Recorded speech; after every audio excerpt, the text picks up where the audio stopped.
It's a very specific kind of psychological torment. Oh, absolutely. It really is. You are lying in bed, staring at the ceiling, feeling this this crushing weight of disappointment in yourself. You have midnight guilt. Exactly, the midnight guilt.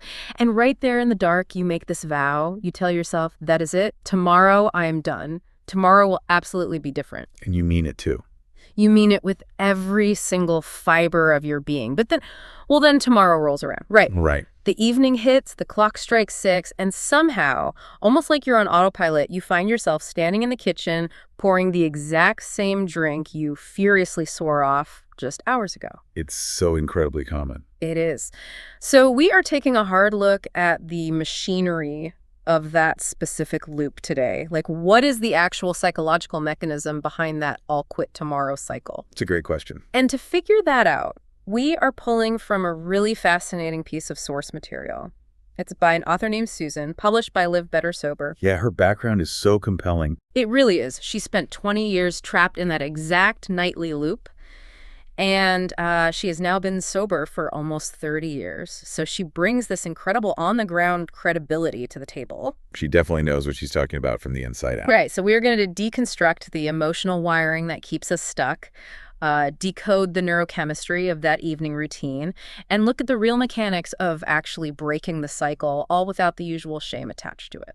Okay, let's unpack this. Yeah, I think the absolute best place to start is, well, the foundation of this entire cycle rests on a fundamental misunderstanding of the brain. Oh, how so? When people find themselves caught in this nightly repetition, the immediate societal assumption, and usually their own assumption, is that it is a character flaw. Like they just aren't trying hard enough. Exactly, a failure of discipline. But weakness has very little to do with it. What you are actually experiencing is a literal neurological split. A split, like the brain is literally divided against itself. Yes, exactly that. You have two different neural networks completely competing for dominance. On one hand, you have your prefrontal cortex. Right, the logical part. Right, the logical, forward-thinking part of your brain that is genuinely exhausted by the physical and mental toll of the habit. Yeah. But on the other hand, you have the more primitive reward center of your brain. And this part, well, it views the alcohol not as a moral failing, but as a vital survival mechanism for stress relief. Oh, wow. So it thinks it's helping. Exactly. It's a physiological tug of war happening inside your head. So it's like driving a car with one foot slamming the gas pedal of comfort and the other foot slamming the brake pedal of wanting to change. That is a perfect analogy. You just end up burning rubber and going nowhere, which, explains that massive mental exhaustion the source mentions. Yeah, and what's fascinating here is that when these two conflicting feelings exist at the exact same time, you just get stuck right in the middle. Right. This is why you can be completely 100% sincere at 11 p.m. when you say, tomorrow is it. I mean it this time. Because it feels like a lie the next day. Right. But you're saying it's not a lie. It's not a lie at all. It's just that the wanting change side of the brain is temporarily winning the argument in that specific midnight moment. Okay, but why? Why does the logical side seem to win so completely at 11 p.m., only to lose so spectacularly at 6 p.m. the next day? Well, it comes down to a concept called ego depletion, mixed with the reality of satiation. Satiation meaning you already had the drink. Right. At 11 p.m., the immediate craving for comfort has already been satisfied by whatever you drank that evening. The primitive reward center is temporarily quiet. It got what it wanted. Ah, so it stops fighting. Exactly. Because that urge is suppressed, your logical prefrontal cortex suddenly gets the microphone back.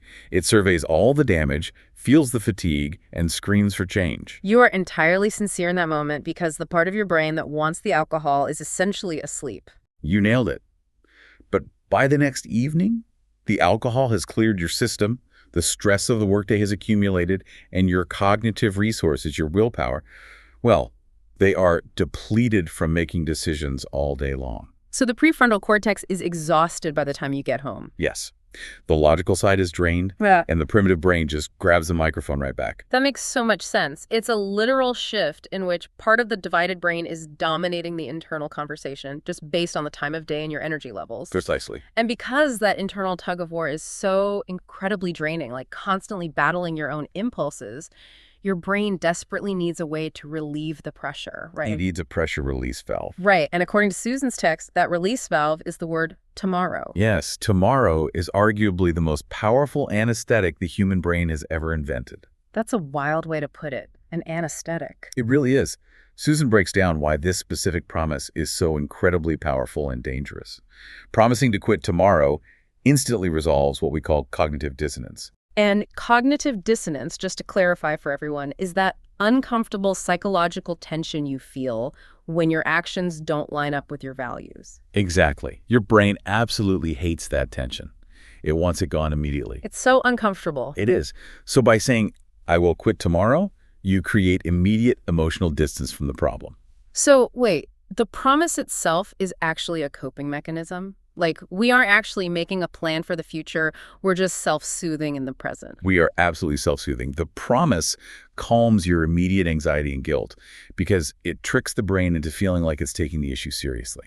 Wow. Yeah, you get to feel the righteous satisfaction of making a healthy choice without having to endure the actual friction of changing your behavior tonight. But because no actual action happens in the present moment, the cycle just, quietly resets itself. Right, it resets. Susan provides this really brilliant translation of the underlying meaning behind those common phrases we always use in this loop. Oh yeah, the translations are eye-opening. Right, like when someone says, tomorrow will be different, their brain actually means, I simply do not want to deal with this discomfort tonight. That reframe changes everything. It's not a calendar date, it's just a boundary against present pain. Exactly. And when they say, well, just one last night, I'll have a grand finale. Yeah, the grand finale lie. It really just means I'm afraid to fully let go of my coping mechanism yet. That is so true. We aren't planning a finale, we are just terrified. But wait, if the brain just wants to avoid discomfort, why does it specifically demand a drink at 6 p.m.? That's the million-dollar question. Right. I mean, why not just watch television or, I don't know, eat a bowl of ice cream or go for a run? Why is the physical pull of that specific habit so strong that it overrides our sincere promises? To understand that, we have to look at how deeply the brain wires itself to its environment. And this brings us to a crucial concept from Susan's work at Live Better Sober. Yes, the somatic marker method. Right, the somatic marker method. The critical insight here is that your brain isn't actually craving the alcohol itself. Here's where it gets really interesting, because the text points out that the brain is actually remembering the emotional experience connected to the routine. Exactly. It's deeply connected to repetition. The brain learns that at 6 p.m. work is over and it's time to unwind. Over time, the entire evening becomes emotionally linked to the act of drinking. So the environment itself becomes the trigger. Yes. The somatic marker method means the brain attaches anticipation, relief, and remembered feelings to specific situations. So it's not just a mental habit, it's a physical, bodily memory. Totally. Think about how dopamine works. We often mistake dopamine for the reward chemical, but it's really the anticipation and motivation chemical. Okay, so it spikes before you even take a sip. Right. A somatic marker is a physical sensation in your body, like a shift in heart rate, a change in breathing, a subtle release of muscle tension that gets permanently linked to a scenario. So when it hits 6 p.m. and you walk into your kitchen, your brain recognizes the pattern. It spikes your dopamine right then and there. Your body remembers the relief of the ritual before a drop of liquid is even consumed. It's like water carving a canyon. Oh, I like that. Every single time you pour a drink at 6 p.m. to relieve stress, it's like a trickle of water running down a hill. And over 20 years, that trickle carves a massive, deep neural canyon. That is exactly how it works. So when 6 p.m. hits and the workday stress peaks, your brain doesn't want to expend the immense cognitive energy required to, climb out of that canyon and find a brand new way to cope. It just lets the water flow down the path of least resistance. That is a phenomenal way to visualize it. And this process is managed by the basal ganglia, which is the part of the brain that handles automated habits. So it takes over completely. It takes over completely. It requires almost zero energy to run a habit that is carved that deeply. Yeah. But consciously fighting it requires massive energy. Which you don't have at 6 p.m. Right, because of ego depletion. This is why the nightly habit feels entirely automatic. You walk into the kitchen, see the counter where you normally pour the drink, feel the specific lighting of the evening, and the basal ganglia just runs the script. That completely reframes the struggle. You aren't fighting a beverage. You are fighting a deeply ingrained, structurally reinforced emotional memory. Yes. And since the brain has so tightly linked this evening routine to emotional survival and relief, the very prospect of breaking that routine triggers profound fear. It's terrifying for the brain. It is, which brings up a fascinating distinction from the source. People usually assume they are afraid of quitting drinking, like they think the fear is about the absence of the alcohol itself. But Susan's material corrects that assumption beautifully. Hmm. They aren't afraid of lacking alcohol. They're afraid of who they will be without it. It's an identity crisis. It really is. The underlying questions the brain is desperately asking are, how will I cope with the stress of my job if I don't have this? Right. How will I possibly relax or get to sleep tonight? Who am I at 7 p.m. if I am not the person unwinding with this specific ritual? Think about any major change you've tried to make in your life, right?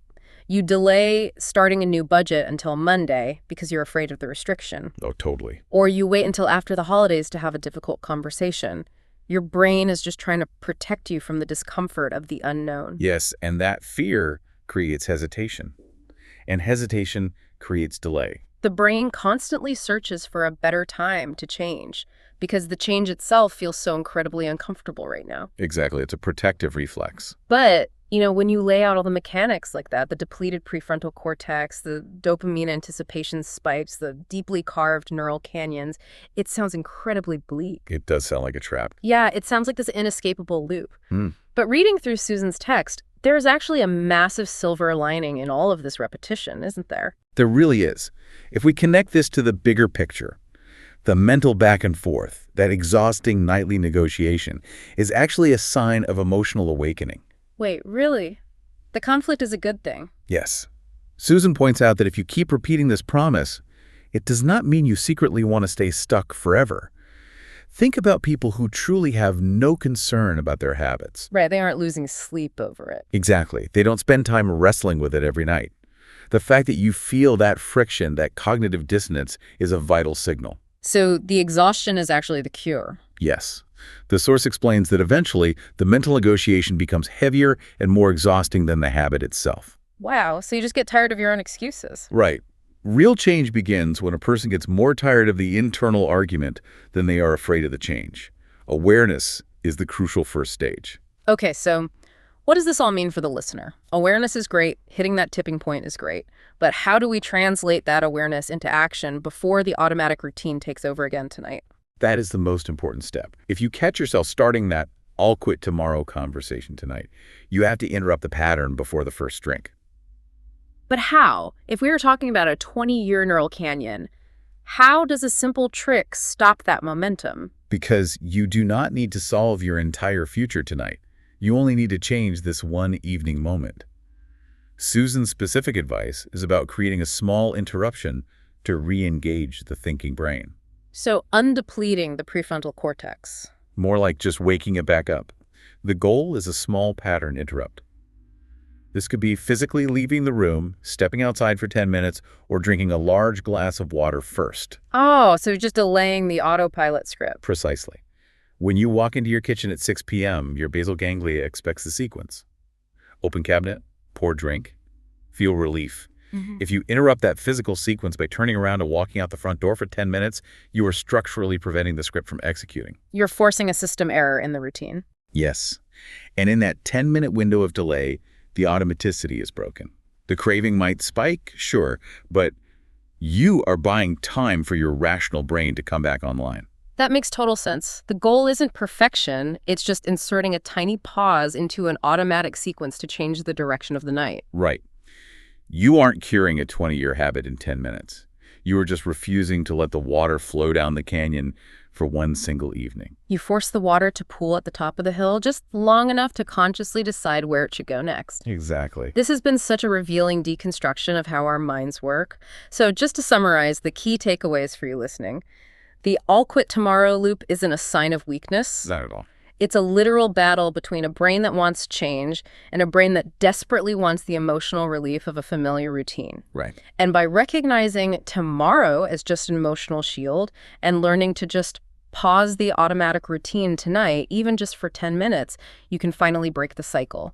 Yeah, and this raises an important question. We learned today that the brain wires our evening routines to emotional relief, creating deeply ingrained somatic markers. Right, the neural canyons. Exactly. But if our brains are powerful enough to wire a destructive habit to the feeling of comfort, Couldn't we intentionally use that exact same mechanism to wire an entirely new positive routine to an even stronger feeling of relief over time? Oh, wow. That's a great point. What would creating a brand new somatic marker look like for you tonight? I absolutely love that final thought, taking the brain's own machinery and using it to your advantage. Well, thank you to you, the listener, for bringing these brilliant Leave Better Sober sources to the table. It is a total paradigm shift. Keep digging, keep asking great questions, and we will catch you on the next deep dive.